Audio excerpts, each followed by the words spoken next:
लड़ाई के बाद अयोध्या में रामलला का भव्य मंदिर बन रहा है इस समय।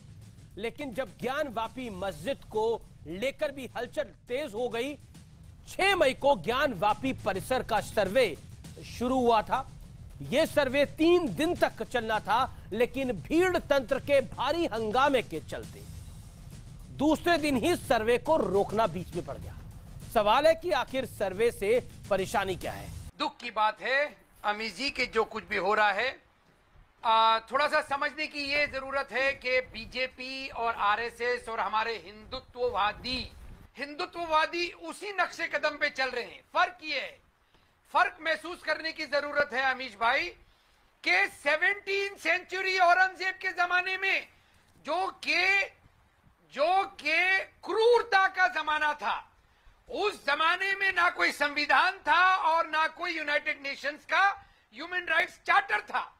आज हमारे पास, भारतवासियों के पास, दुनिया के लोगों के पास अपने अपने संविधान भी मौजूद है और यूनाइटेड नेशंस का ह्यूमन राइट्स चार्टर भी मौजूद है।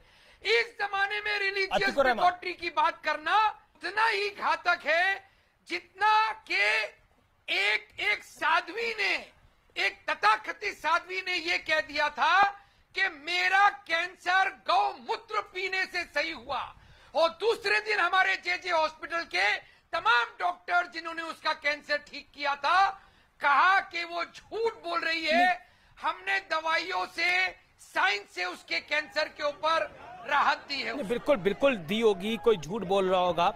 रिजवान अहमद मेरे साथ जुड़े हुए हैं, मैं उनके पास भी जाता हूं, उसके बाद मैं पॉलिटिकल प्लेटफॉर्म को ओपन करूंगा। रिजवान अहमद, दिस इज बायगॉटरी या फिर ये ऐतिहासिक भूल को सुधारने का समय भी है? जी अमीश भाई, शुक्रिया। जय हिंद, वंदे मातरम। जब हम बीमार होते हैं तो फिर अक्सर हमारे घर के जो बुजुर्ग हैं वो हमें कुरान शरीफ पढ़ के, आयत पढ़ के, पानी फूंक के हमें पिलाते हैं। हम साथ साथ दवाइयाँ भी खा रहे होते हैं, लेकिन ठीक होने के बाद हम हमेशा अल्लाह का शुक्र पहले करते हैं, डॉक्टर का बाद में करते हैं।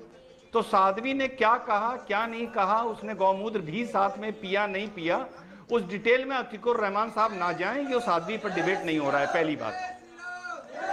दूसरी बात, अमीश भाई, एक मूल सवाल उठता है, क्या भारत के मुसलमानों ने अपने आप को मुसलमानों से जो इस देश में आए, चलिए मैं उनको आक्रांता नहीं बोलता, बड़े भोले भाले लोग थे जो यहां पर सर्वसम्मति से अपना शासन चलाने आए थे, और अतीक भाई ने बोल भी दिया कि औरंगजेब बहुत जालिम था। तो सवाल यह है कि हमने अपने को मुगलों से हमेशा जोड़ के देखा, तो भाई देखो ऐसा है, मुगलों की अच्छी बातों पे अगर शान करोगे तो मुगलों की गलतियों पर शर्मिंदा होना पड़ेगा। ऐसा नहीं होगा कि अच्छा अच्छा मुगल मेरा और खराब खराब मुगल तू, ये नहीं हो पाएगा। तो पहले मुसलमान तय करे कि वो भारत का है, भारतीय संस्कृति का है, या वो अपने को मुगलों से जोड़ के देखता है। अगर मुगलों से जोड़ के देखता है तो मुगलों की गलतियों को हमें भरपाई करनी पड़ेगी। तो रिजवान, आप कहने की क्या कोशिश करें, ये मुगलों की गलतियां थी जो आज कुतुब मीनार की मीनार को विष्णु स्तंभ कोई कह रहा है, कोई ताजमहल में कह रहा है कि 22 कमरे यहां पर बंद है, यहाँ पे हिंदू देवी देवताओं की तस्वीर है, ये सत्य है? हम मुसलमानों के पास एक बहुत सुनहरा मौका आया है, सारे आर्गुमेंट और सारे आरोपों को अपने दामन से धोने के लिए। कैसे? हम मुसलमानों को ओपन चैलेंज दे देना चाहिए, चैलेंज कि यार जहां भी एक्सपर्ट ओपिनियन लेना है, जो सा दरवाजा खुलवाना है, जहां पर आपको आर्कियोलॉजिकल सर्वे को ले जाना है, सब करके देख लो। उसके बाद जो तुम्हारा वो तुम्हारा। कोर्ट ने अगर सर्वे ऑर्डर किया तो वहां पे हंगामा मच जाता है।